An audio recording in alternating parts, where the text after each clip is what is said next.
गुजराती के मन में तीन चीजें, पहली बदलाव, दूसरी बदलाव और तीसरी बदलाव। गुजरात इन दिनों सियासत का अखाड़ा बना हुआ है। राज्य में इसी साल के अंत में विधानसभा के चुनाव होने हैं, जिसके चलते सत्तारूढ़ भारतीय जनता पार्टी और आम आदमी पार्टी के बीच जुबानी जंग लगातार जारी है। दोनों दलों का एक दूसरे पर आरोप प्रत्यारोप चल रहा है।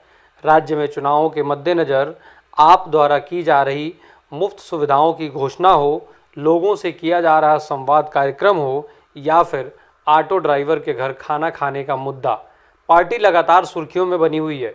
वहीं भाजपा हर मुद्दे पर पूरी आक्रामकता से आपको घेरती और जवाब देती दिख रही है। बताते चलें कि एक तरफ जहां गुजरात भाजपा के लिए बेहद महत्वपूर्ण है, वहीं दूसरी तरफ आम आदमी पार्टी यहां सत्ता हासिल करने के सारे प्रयास करने में लगी हुई है। लगातार एक के बाद एक कई घोषणाएं हो रही हैं। कई अलग अलग तरह की घोषणाओं के सहारे राज्य में पार्टी बड़े बदलाव की बात कर रही है। बार बार भारतीय जनता पार्टी के लंबे समय से सत्ता में बने रहने के और साथ ही साथ राज्य में विकास पर सवाल उठाए जा रहे हैं।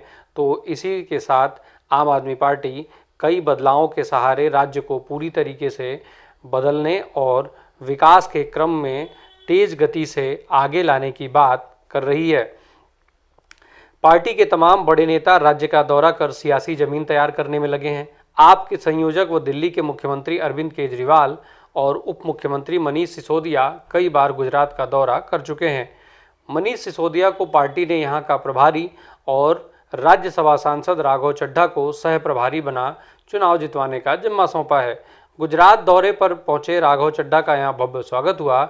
मीडिया से बातचीत करते हुए उन्होंने कहा कि आने वाले गुजरात चुनाव के लिए हर गुजराती के मन में सिर्फ तीन चीज़ें हैं, बदलाव, बदलाव और बदलाव। साथ ही उन्होंने कांग्रेस पार्टी पर भी निशाना साधा। कांग्रेस को उन्होंने अब बूढ़ी हो चुकी पार्टी बताया। उन्होंने कहा कि लोग अब कांग्रेस पार्टी की तरफ नहीं बल्कि केवल आम आदमी पार्टी की तरफ देख रहे हैं। आप सुनते चलिए कि राघव चड्ढा ने क्या कहा।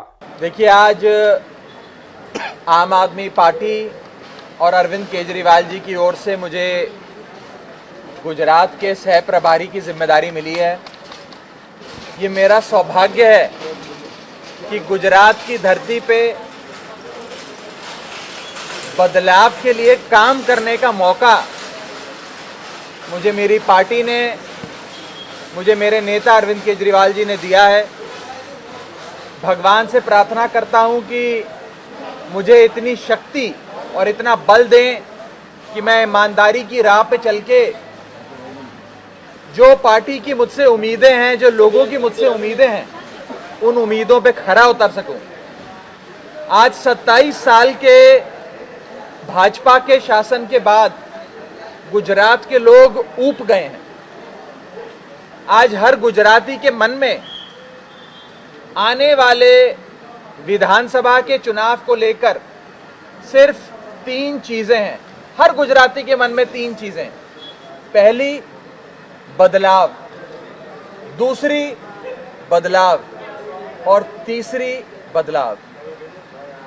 लोग ऊब गए हैं भाजपा के शासन से और केजरीवाल मॉडल ऑफ गवर्नेंस को आजमाना चाहते हैं। एक ईमानदार और एक प्रो पीपल सरकार चाहते हैं। जैसे दिल्ली के लोगों ने 15 साल के कांग्रेस के शासन के बाद कांग्रेस को उखाड़ फेंका और आई लव यू केजरीवाल बोला, झाड़ू का बटन दबाया और फिर मुड़ के किसी और पार्टी की तरफ नहीं देखा कभी, वैसे ही पंजाब के लोगों ने 50 साल की अकाली दल और कांग्रेस की सरकारों को उखाड़ फेंका और आई लव यू केजरीवाल बोला और आम आदमी पार्टी की सरकार बनाई। वैसे ही कुछ 27 साल के भाजपा के शासन के बाद अब समय आ गया है बदलाव का, समय आ गया है Arvind Kejriwal model of governance का, जिसमें हर गरीब से गरीब शख्स को भी वर्ल्ड क्लास शिक्षा मिलती है, वर्ल्ड क्लास स्वास्थ्य की सेवाएं, ऑपरेशन, दवाइयां, मेडिसिन बिल्कुल मुफ्त मिलती है।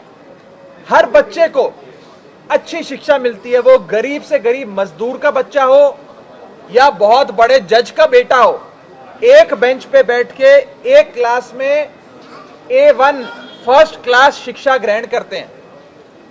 मुफ्त बिजली, मुफ्त पानी, महिलाओं को आर्थिक सपोर्ट, ये जो मॉडल है जो हवा में नहीं है, जो लोगों की जिंदगी बदल रहा है, उस मॉडल को आज गुजरात के लोग अपनाना चाहते हैं। हम लोग पूरी मेहनत करेंगे और जिस रफ्तार से आम आदमी पार्टी आगे बढ़ रही है उससे ये साफ नजर आ रहा है कि ये मुकाबला गुजरात 2022 चुनाव का सीधा आम आदमी पार्टी बनाम बीजेपी बन चुका है, जिसमें आम आदमी पार्टी रेस में अब आगे बढ़ती नजर आ रही है। कांग्रेस पार्टी वो थकी हारी पार्टी जो 27 साल में भाजपा को नहीं हरा पाई, जो 27 साल भाजपा को टक्कर नहीं दे पाई, वो अब क्या टक्कर देगी। कांग्रेस बहुत बूढ़ी हो चुकी है। कांग्रेस की ओर आज गुजरात का मतदाता नहीं देख रहा है, इसीलिए ये सीधी फाइट भाजपा बनाम आम आदमी पार्टी बन चुकी है, जिसमें आम आदमी पार्टी इस रेस में आगे निकल रही है। पत्रकार परिषद से गुजरात पीएम का होम स्टेट है।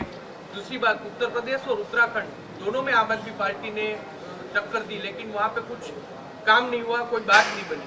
क्या मानते हैं, भाजपा को हराना आम आदमी पार्टी क्या स्ट्रेटेजी रहेगी, क्या मानते हैं इसके बारे में? देखिए, आम आदमी पार्टी अपना गवर्नेंस मॉडल लेकर लोगों के बीच जाती है, काम की बात करती है, और आज पूरे हिंदुस्तान में, पूरे देश में आज एक ही पार्टी है जो कहती है वो करती है। एक ही पार्टी है जिसमें सारे नेता ईमानदार हैं। एक ही पार्टी है जो भ्रष्टाचार के मुद्दे पर अपने मंत्रियों को मंत्रिमंडल से बर्खास्त कर देती है। एक ही पार्टी है जो मुफ्त बिजली लोगों को दे सकती है, अच्छी शिक्षा दे सकती है, अच्छा स्वास्थ्य दे सकती है। मैं कहता हूं अक्सर कि मुफ्त बिजली देने का जो वरदान है वो भगवान ने सिर्फ अरविंद केजरीवाल जी को दिया है। वर्ल्ड क्लास एजुकेशन हर बच्चे को, गरीब से लेकर बड़े जज बाबू के बेटे तक को अच्छी शिक्षा देने का जो वरदान है वो भगवान ने सिर्फ अरविंद केजरीवाल जी को दिया है। इसीलिए आज लोग कश्मीर से लेकर कन्याकुमारी तक, गुवाहाटी से लेकर गुजरात तक अरविंद केजरीवाल मॉडल को आजमाना चाहते हैं, उसे अपनाना चाहते हैं। गुजरात में अभी कैंडिडेट है, किसी के फोटो वायरल हो रही है दारू पीते हुए, कोई बोलता है कि खुलेआम दारू पीना चाहिए, ये कैसी बात है? अभी तो कैंडिडेट है। देखिए, कुछ हमारे लोगों के बयानों को आउट ऑफ कॉन्टेक्स्ट लिया गया, तोड़ मरोड़ के उसे प्रस्तुत किया गया, और जब विपक्ष के पास कोई मुद्दा नहीं होता, जब विपक्ष आपकी नीतियों पर, आपकी राजनीति पर, आपके कैरेक्टर पर उंगली नहीं उठा सकती, तो फिर विपक्ष इस टाइप के इश्यूज में अपनी राजनीतिक जमीन ढूंढती है।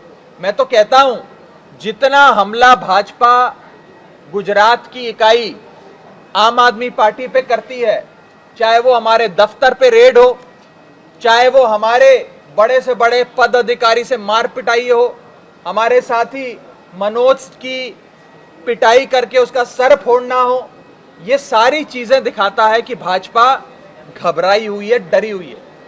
जैसे जैसे आम आदमी पार्टी आज गुजरात में भाजपा को चुनौती दे रही है, ऐसे आज से पहले किसी पार्टी ने चुनौती नहीं दी थी।